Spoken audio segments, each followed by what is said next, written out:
Yeah, Vortex back with a review of a dongle DAC. A very cheap one. This was around £10 off AliExpress, but it's not too bad at all. It's a 32-bit 384khz. Type C to 3.5 is probably the best way. I'll do the unboxing in a second, but this one has the ALC5686, which is a Realtek chipset, one of the new ones. So here's me just opening it up. Very nice finish. It's also got an 8-core cable. So it has a, like I said, it uses a Realtek ALC5686, which as far as I'm aware is a new one from them. It goes up to 32-bit 384khz, which is more than enough. The signal to noise ratio is 125 dB. Dynamic range is 100. Distortion or THD is 95. The frequency response is from 20 Hz to 80 kHz, so way beyond what you can hear. Yeah, it's very small. It just looks, the build quality seems fine. It does exactly what it's supposed to do. So this is in Windows 10. For Windows 10 you don't need drivers. And now a negative part, which I'll talk about later on as well, is it doesn't work on Windows 7 or 8, which it's supposed to according to the description on AliExpress. It says from Windows 7, 8, 10, Mac OS, iOS 10 and Android 4.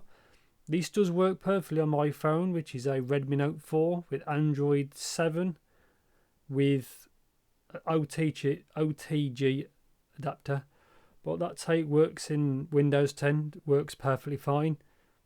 I can't really fault it at all. And this is the settings that I've can default likely, and you can pick what you want, like no issues like at all.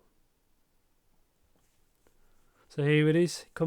Like I shown you in the unboxing, it comes with the Type C adapter, and that's it. Very simple. Say 32-bit 384, which is way overkill. Strain reliefs on either end, which is really good.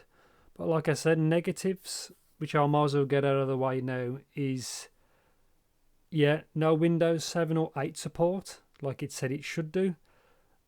There is no drivers. I've asked for drivers from the seller and I haven't had any. So I will try again, and if I ever find any drivers for this I will put in the description. But yeah, the actual output power, I think it's 30 milliwatts at 32 ohms. That's just according to the same chip from someone else. It's 30 milliwatts at 32 ohms. It drives headphones quite easy. My planar HE4XX, it drives them quite amazingly well, which is amazing because this is £10. IEMs, no issue whatsoever. I'm not sure what the output impedance is, but it seems like it's low, so I can't really fault it.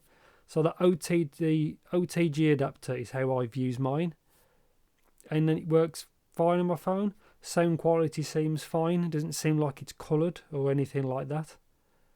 It's aside only, it works fine for the £10 price point. I can't really fault it like at all. Nice build quality. It's good. So quick conclusion, small video. Performs really good. You'll probably power any IEM that you have, or any not too hard to drive headphone, should be fine. Needs drivers for 7 or 8. If I ever get them, I'll put it in the description. And it works perfect. Apart from that, for £10 it works great. So short video, but yeah, thanks for watching and take care.